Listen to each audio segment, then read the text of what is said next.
The Chicago Bears take on the Minnesota Vikings in Week 12. So let's go ahead and preview that matchup. What is going on, y'all? Faiz Sports Talk back at it with another video talking, of course, some NFL here to talk about the Chicago Bears. So if you're a Bears fan, please hit that subscribe button down below. Please make sure you are following me on all my social platforms, guys. As always, hit the bell icon so you're notified every time I drop a new video. So here we go.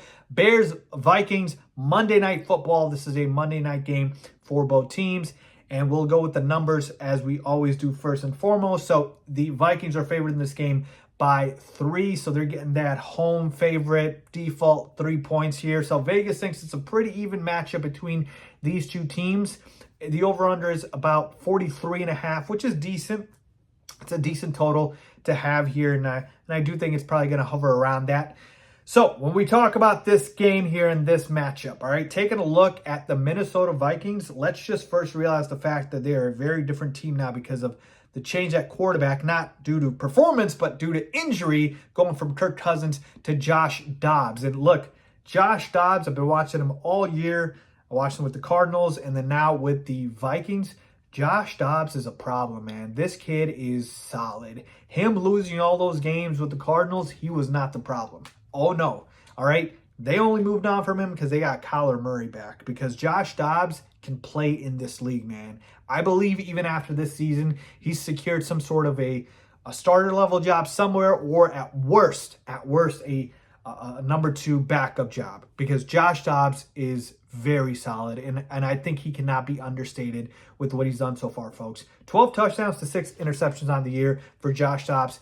Fairly solid. So when I take a look at the Vikings here, and I take a look at, that offense that we're going to be dealing with, so I want to start with that, with Josh Dobbs and company.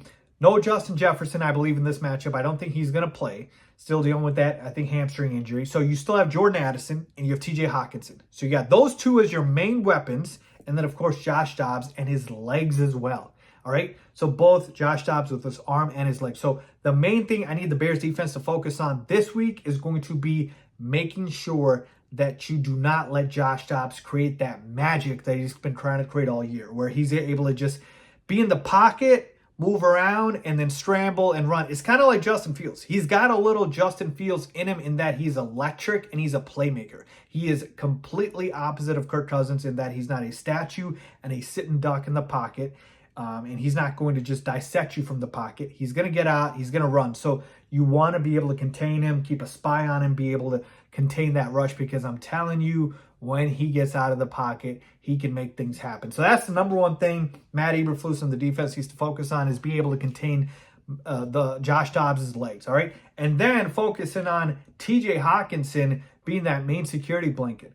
I mean, he looks to TJ Hockenson all day. That's his guy, and Hockenson's put up some monster numbers with Dobbs. So I'm really focusing on him, and of course Jordan Addison as well. No one else really scares me here. The run game does not scare me. The Bears are very elite against the run, second in the NFL against the rush. So Alexander Madison, Ty Chandler, I don't care who it is, I'm not scared, all right? I am scared about the passing game, the passing attack, and the legs of Josh Dobbs, all right? So that is going to be a focus here. Contain the legs of Josh Dobbs, and then, be able to contain his 2 main weapons here in Hockenson and Addison. If somebody else beats you, Powell or, KJ Osborne, so be it. I don't care. Just can't let the main guys beat you. And now, switching sides here, taking a look at the Bears offense, we played the Vikings already. We lost that game, but we could have won. That was the game Justin Fields got hurt.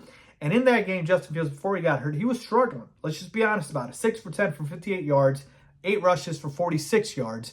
And the thing in that game was that Brian Flores brought the house. Brian Flores blitzed like crazy in that game, and that is what I expect him to do again here, to see if Justin Fields can handle the pressure. So if that is the case, man, you need Luke Getsy to devise a game plan with a short passing game to be able to get the ball out quick, because you cannot have these 7-step drops where you're expecting Justin Fields to get all the time in the world, because he's not going to. Brian Flores loves to blitz. This Vikings team loves to blitz, and they're actually better against the run than the pass. 13th overall in the NFL, 16th against the pass, 7th against the rush. So, yeah, you want to go ahead and air it out more than you want to run the football with Khalil Herbert and Dante Foreman. I don't know if Foreman's going to play with Roshan Johnson, but got to get it out with the quick passing game. So no, not all screens look Getsy, but yeah, this game might be the game where I kind of need a little bit more screens here. I need more dump offs. I need maybe a little bit more end arounds, a little bit more gadgety, but that's only because Flores loves to blitz. So get the ball out quick, get it in the hands of your playmakers. I'd love for this to be kind of like a Dolphins game plan here, right? Where they always get Hill and Waddle on those, screen passes, those wide receiver screens where you just, find them on the side and then, get the blocking right and they take it down for 10, 20, 30 yards. So that should be a lot of the game plan today. Short, quick passing, or on Monday, I should say, and trying to get the ball out of Justin Fields' hands quick because how he got hurt last time was scrambling way too much, all right? I don't need Fields to get hurt again.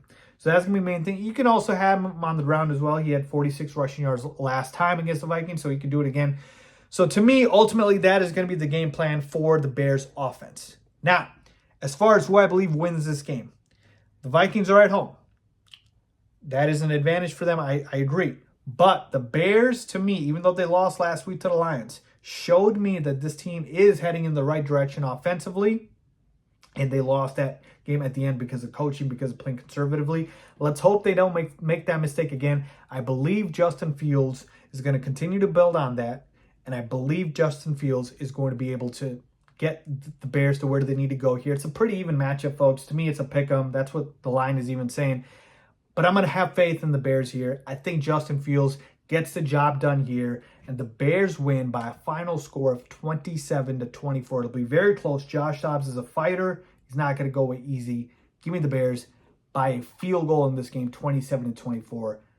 Bears win. Let me know what you guys think, man. Do you agree, disagree? Leave a comment down below as always.